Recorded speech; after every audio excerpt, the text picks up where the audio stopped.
Pronto, prova, 1, 2.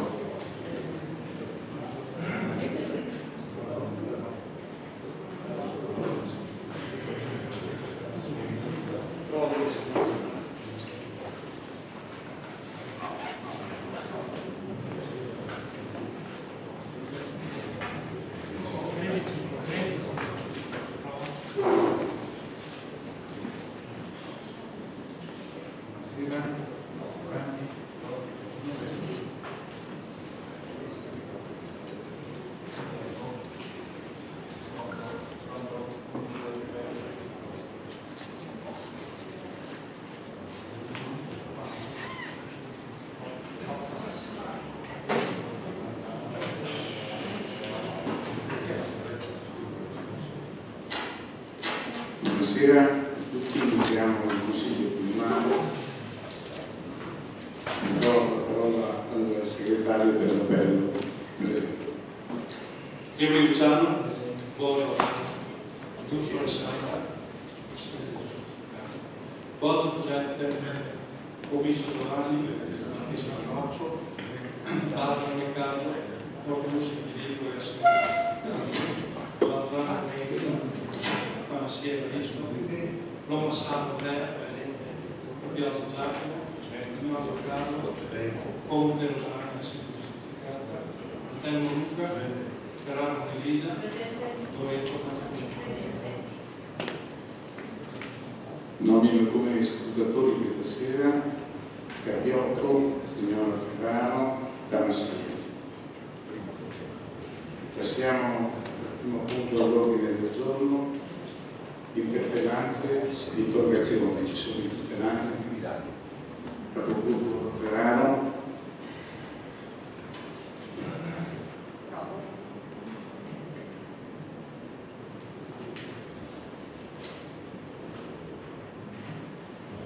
Prova.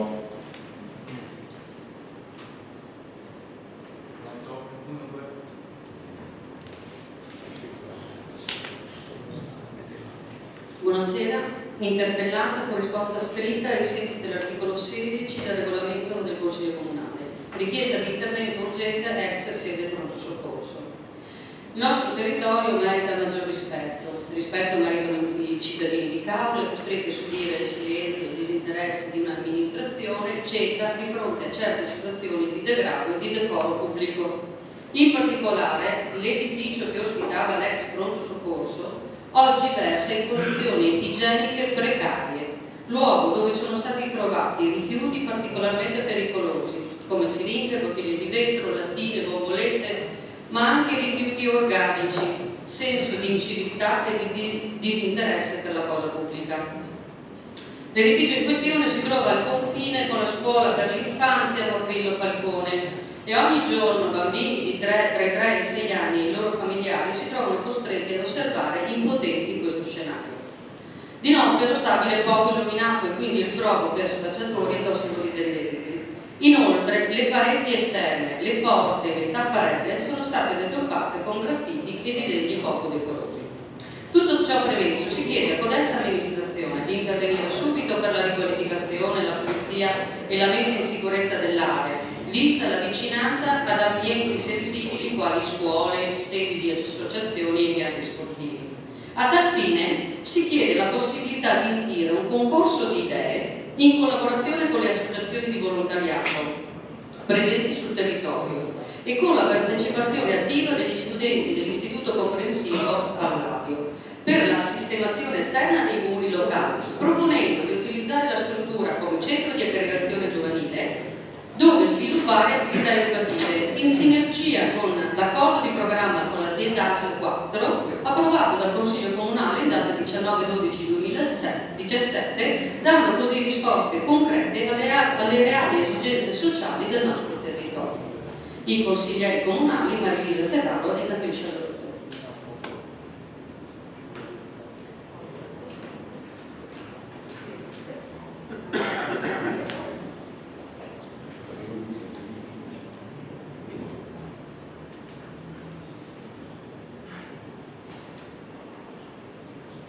Grazie, capogruppo. Ci sono altre interpellanze? Nessuno? Va bene. Passiamo al secondo punto dell'ordine del giorno, approvazione verbale seduta precedente, la seduta del 19 dicembre 2017. Le delibere sono dal numero 88 alla numero 98. Voti favorevoli? Voti contrari? Voti astenuti? Nessuno. Bene, passiamo al terzo punto dell'ordine del giorno, convenzione con la città metropolitana di Venezia sulla destinazione delle somme derivanti dall'irrogazione delle sanzioni di accertamenti e le violazioni dei limiti massimi di velocità lungo le strade provinciali. Approvazione schema di convenzione ed autorizzazione alla firma. Do la parola al signor Sindaco. Grazie Presidente, buonasera. Vista la deliberazione del Consiglio metropolitano di Venezia 15 del 2017, dell'11 luglio 2017, protocollo 62.008, avente progetto approvazione schema di convenzione tra la città metropolitana di Venezia e i comuni o unioni di comuni sulla destinazione delle somme derivanti dall'irrogazione delle sanzioni di accertamento alle violazioni dei limiti massimi di velocità lungo le strade provinciali. Richiamato l'articolo 208 del codice della strada emanato con decreto legislativo 30 aprile 92 numero 285, nel testo vigente dopo le modifiche apportate dalla già legge 120 del 2010 in ordine alla destinazione dei proventi delle sanzioni amministrative accertate attraverso l'impiego di determinati congedi di rilevamento, visto altresì l'articolo 142 del comma 12 bis del medesimo codice della strada testualmente recita, comma 12 bis, i proventi delle sanzioni derivanti dall'accertamento delle violazioni dei limiti massimi di velocità stabiliti nel precedente articolo attraverso l'impiego di apparecchi e di sistemi di rilevamento della velocità, ovvero attraverso l'utilizzazione di dispositivi o di mezzi tecnici di controllo a distanza delle violazioni, ai sensi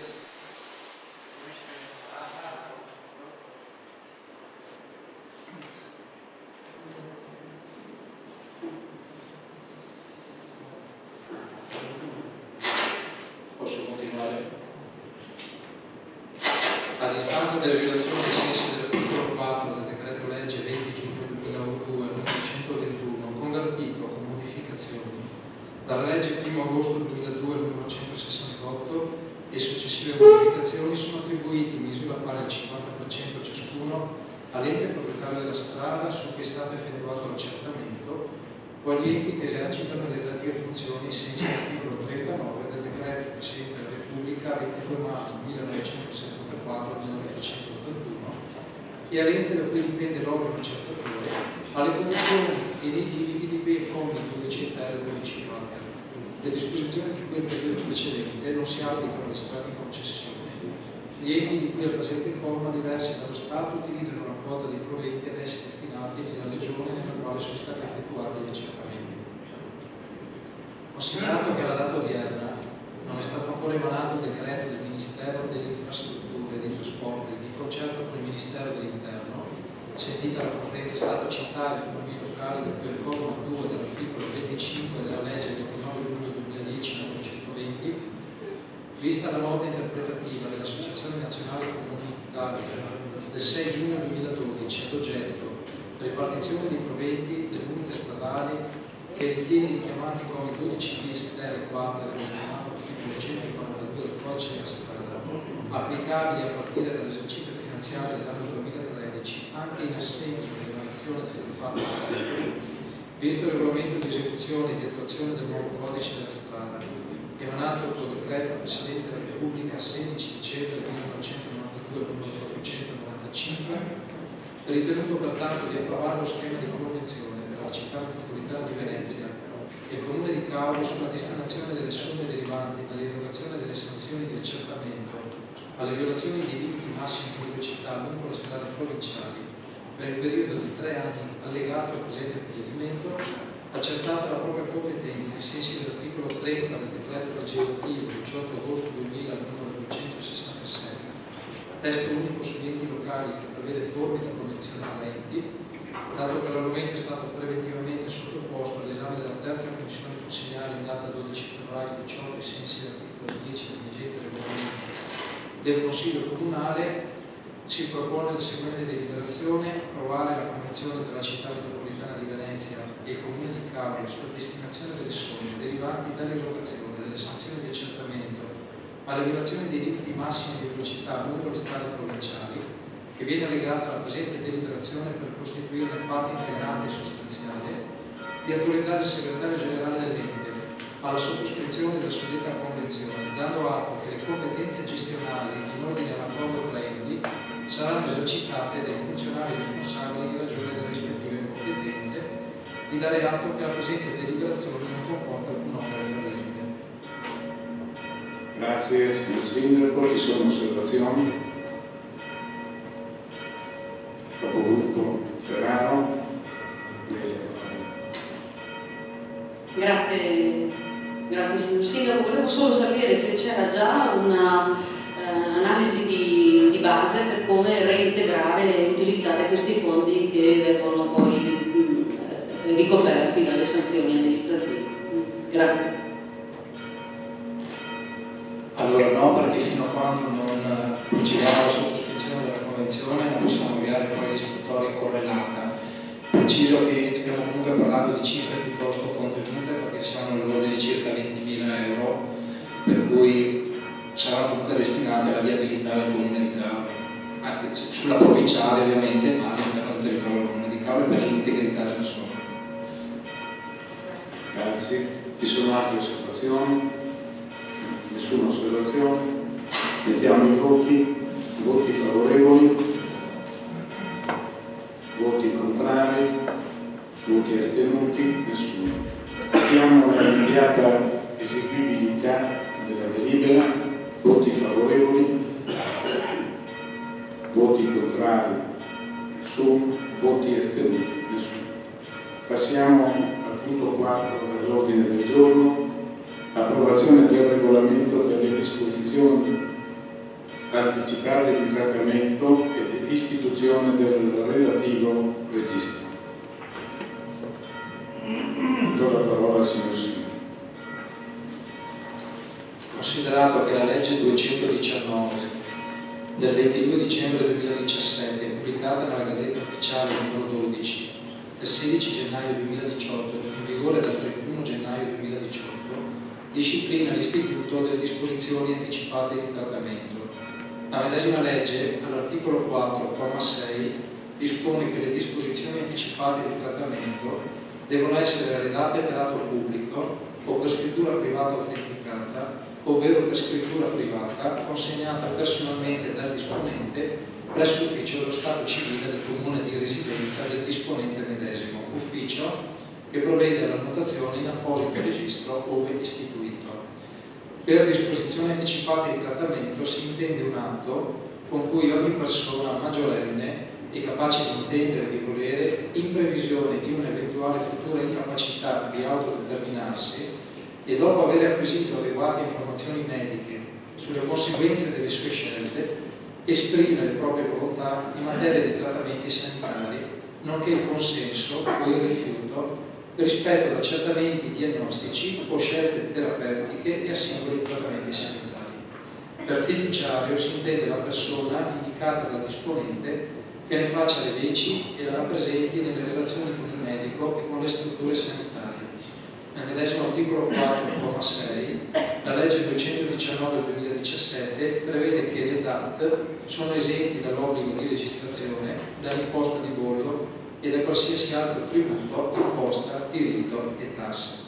La legge 219 del 2017, l'articolo 7, prevede che le amministrazioni pubbliche interessate provvedono all'attuazione delle disposizioni della legge nell'ambito delle risorse umane, strumentali e finanziarie disponibili a legislazione vigente e comunque senza nuovi o maggiori oneri per la finanza pubblica.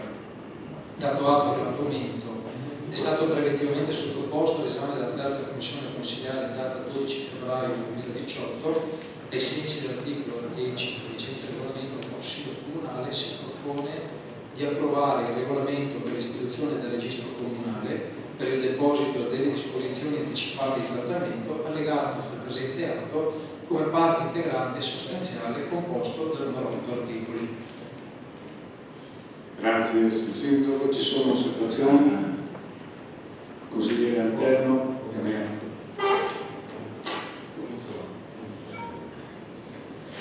Grazie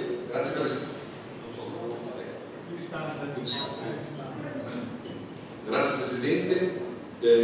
La mia è una dichiarazione personale, non c'è più con questo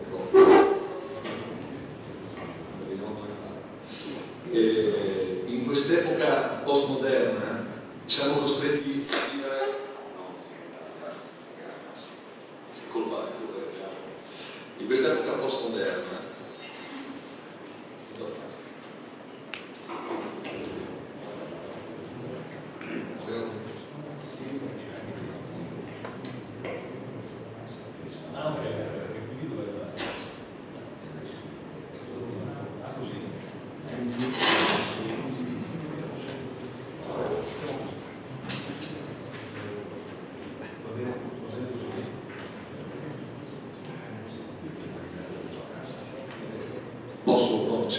Allora, in quest'epoca postmoderna siamo costretti a vivere una perdita di senso, così la chiamava Papa Benedetto XVI, che ci fa piangere per rosso abbattuto e ci lascia indifferenti dei cristiani frustrati.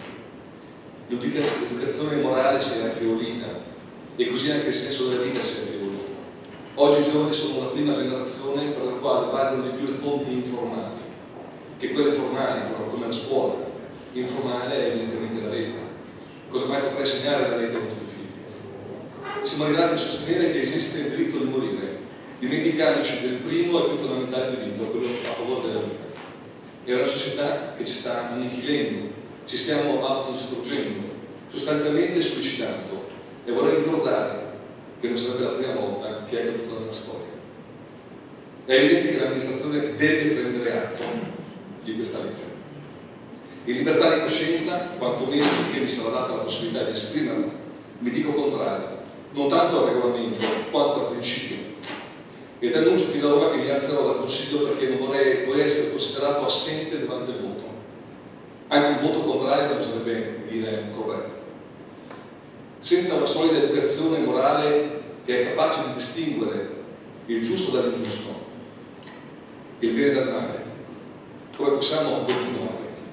Se non si è capace di distinguere il valore della vita, anche nella sua situazione più fragile, vi siete chiesti cosa ne sarà di noi domani e quali sfaccettature potrà assumere questa legge? Forse non è compito nostro, ma la mia coscienza si rivela. Ritengo che la ricerca e la cultura di una sana e corretta educazione morale sia una battaglia culturale, quindi pre-politica. E su questo mi sarebbe piaciuto vedere delle azioni specifiche anche locali. Esiste un progetto di sovversione antropologica, così come ci ha riferito il senatore Sacconi, che desidera costruire un uomo nuovo, il progetto di un mondo nuovo, che potrebbe nascere indipendentemente da una relazione affettiva o da una relazione omosessuale attraverso pratiche odiose. L'uomo nuovo deve crescere indipendentemente dal suo genere, con situazioni affettive labili. L'uomo nuovo deve poter decidere di voler morire e ritenere un diritto a quello di essere assistito e accompagnato dallo Stato. Come si può pretendere di regolare quella zona grigia che c'è tra la vita e la morte? Disposizioni inderogabili che il medico è tenuto ad eseguire, facendo venire meno tutto quell'orientamento del nostro servizio socio-sanitario assistenziale, preposto alla vita, per la vita, nato storicamente da una sana e forte tradizione culturale, quella cristiana. Come si fa a dare credito a questo determinismo che ha scelto questa legge per cui il medico deve solo eseguire, senza che la coscienza possa rivelarsi?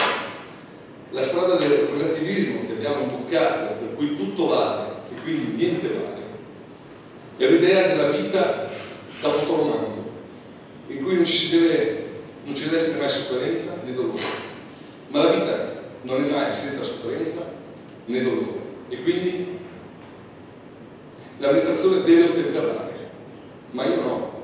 Io non accetto di far parte, nemmeno con il singolo insignificante voto, a questa che io non riesco a definire altrimenti una tragedia umana. Quello del Parlamento è stato un voto ideologico. La mia assenza in aula durante il voto sarà un fatto di coscienza. Grazie.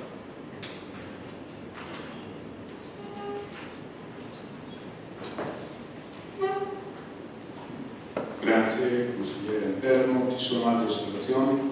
Capogruppo Ferraro.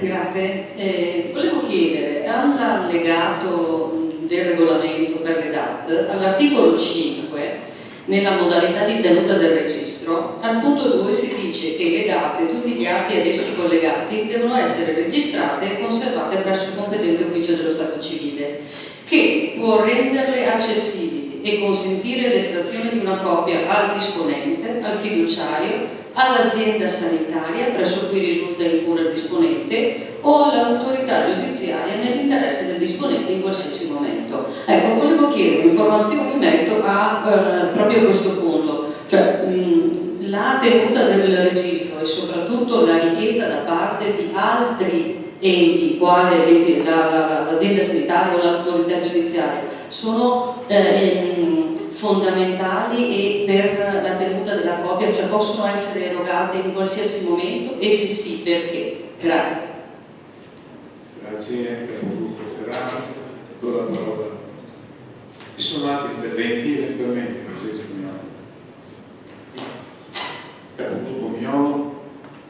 Grazie, buonasera a tutti. Ma solo per esprimere la dichiarazione di voto, che sarà un voto di astensione, nel senso che il nostro gruppo si rende ben conto che questo è un passaggio quasi obbligato, cioè è una legge di fronte alla quale poi bisogna in qualche modo ottemperare. Però la questione pone, come il consigliere Antelmo ha ben sottolineato nel suo passaggio, pone al centro una questione etica sulla quale non si può pensare solo attraverso dei contenuti di natura meramente tecnica o meramente, diciamo, giuridica, legale,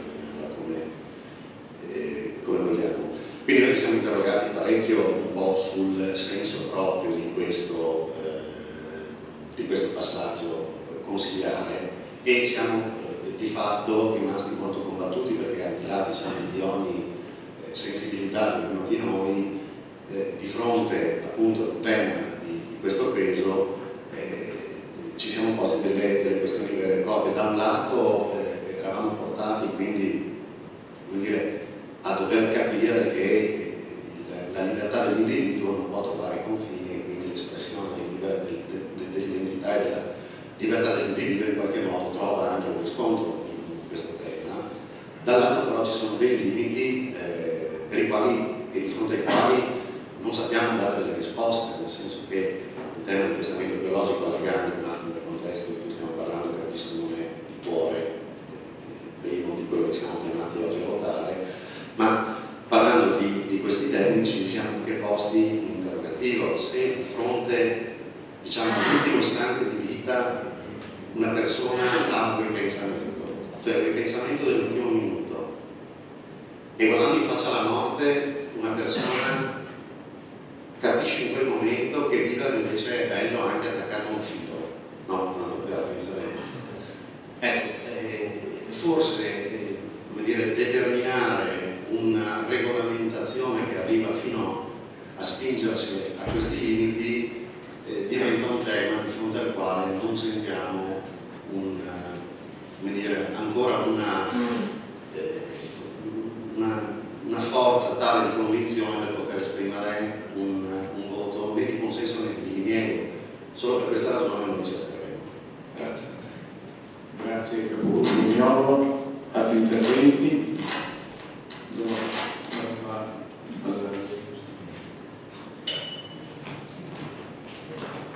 Mi trovate d'accordo? Diversamente non posso dire, nel senso che ho apprezzato sia l'intervento del consigliere Antelmo che il suo capogruppo Mignolo, perché condivido la filosofia che è alla base del vostro intervento. Giustamente avete detto è una legge del quale dobbiamo prendere atto, dobbiamo recepire, dobbiamo istituire il registro. Sugli 8.000 comuni d'Italia, al momento credo poco più di 300 abbiano istituito il registro.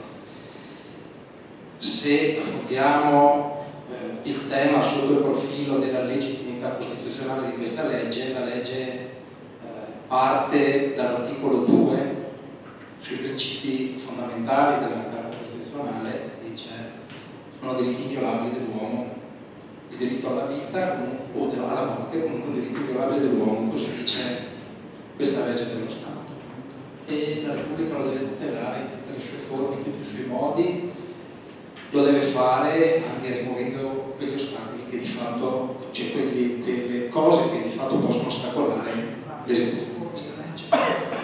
Richiama l'articolo 13 dove la Costituzione dice che la libertà personale è inviolabile, quindi solo la persona malata, terminale o con prognosi infausta può decidere per se stessa. Questo è una questione etica della quale adesso vorrei approfondire un attimo la cosa. E poi richiama l'articolo 32 dove la Repubblica tutela la salute.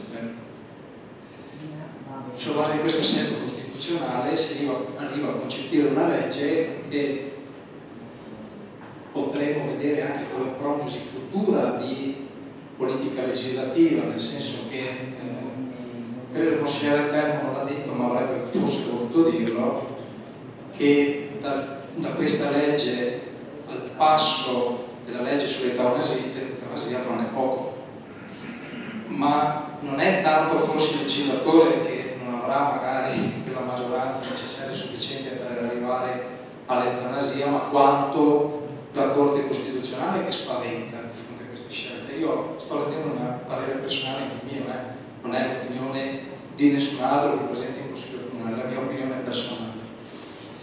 Perché spesso il legislatore fa una legge perché in realtà ne vorrebbe fare un'altra, ma non ha i numeri per farlo, non ha il coraggio per farlo, no? Anche questa legge pare tale, perché se una legge sull'eutanasia è invocata da tempo, ricordiamo solo i casi dell'Englaro piuttosto che di Welby,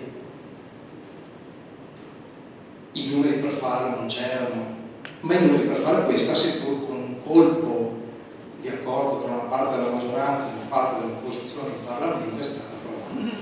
Allora dico, non mi spaventa tanto il Parlamento che fra un mese sarà anche cambiato magari, o forse no, ma mi spaventa quanto la Corte Costituzionale, perché spesso la Corte, che è politicamente orientata, no? Che i giudici hanno una testa, un modo di pensare, un'opinione politica, una condizione anche mentale determinata da mille fattori, può fare quelle che sono le sentenze additive. Le sentenze additive di fatto sono legge, perché nel momento in cui la Corte Costituzionale interpreta una norma e la interpreta con quel ruolo che è il garante della Costituzione, ma anche il ruolo di giudice delle leggi, a quel punto diventa legge e nessuno può dire il contrario, perché solo la Corte può cambiare quello che dice la Corte. E a quel punto credo che il passo alla legge sull'eutanasia, l'interpretazione, questo sfogo possibile, non è molto lontano. Allora, se questo è l'assetto costituzionale, se dall'altro lato noi abbiamo comunque la necessità di approvare e istituire questo registro, mi sorgono tre riflessioni sulla cosa, no? Una di natura etica, legata al fatto di quello che succede poi in un ospedale, in un pronto soccorso. Nel momento in cui siamo di fronte al fine vita di una persona che non è ancora capace di intendere di volere, che può capire se vuole o non vuole morire. Cosa fa il medico? Non va a informare la persona, ma va a informare i familiari. Questa è una prima questione etica che sta tra le righe di questa legge. Era corretto o non è corretto che il medico faccia? D'ora in poi non sarà più corretto con questa legge. Quindi dovrà informare la persona che è ancora capace di intendere e di volere, ma che ha una prognosi infausta, è malato terminale o comunque non ha più una cura, ma è capace di capire. Perché questa legge poi non ha solo le date, la disposizione anticipata di trattamento, al quale dico dopo, ma anche il consenso informato all'articolo 1. Il consenso informato che sul letto di morte una persona capace di intendere e di volere può rendere in qualsiasi forma, anche in una forma libera, anche verbalmente, purché sia documentabile attraverso una testimonianza di un medico, di un'infermiera, di un parente che si trova lì. Lo ha detto, poi magari perde coscienza, ma lo ha detto, l'ha manifestato in una forma orale. Nelle DAT non è possibile fare la stessa cosa. Quando lei prima, capogruppo mio, ha detto il ripensamento dell'ultimo minuto, allora il ripensamento sul consenso informato, sì, se non è capace, ma non c'è purtroppo il ripensamento nelle DAT, perché le disposizioni anticipate di trattamento hanno una forma precisa, seppur molto flessibile, perché il legislatore che dovrebbe ragionare come un testamento, che stiamo parlando di un testamento di fine vita, va oltre quella che è la forma del testamento nelle DAT, perché dice che si può fare una forma d'atto pubblico, quindi vai dal notaio e fai l'atto notarile, se lo custodisce il notaio non va da nessuna parte, poi quella non è la volontà del testatore nelle disposizioni di fine vita. Ma il legislatore dice anche, puoi farti anche una scrittura privata a firma autenticata, quindi te la scrivi tu, te la vai a fare autenticare il notaio. Ma il legislatore ammette anche la forma più libera, quella delle dichiarazioni scritta, e non dice scritta dove, può essere un foglio usobollo, può essere una 4 normale, può essere una carta priva di valore, può essere una scritta fatta sul muro tecnicamente, fotografata e resa, in questo caso all'ufficio di stato civile. Però non è richiesta l'autentica, nel senso che la dichiarazione scritta su una carta senza autentica di firma, consegnata direttamente dal testatore, quindi da colui che fa la disposizione di trattamento anticipato, la porta all'ufficio di stato civile, la consegna lì, non serve l'autentica di niente. Questo sul letto di ospedale tecnicamente non è possibile, quindi non si può avere il pensamento dell'ultimo momento nelle DAT, però si può avere un fiduciario come prevede la legge, revocabile in qualsiasi momento nella stessa identica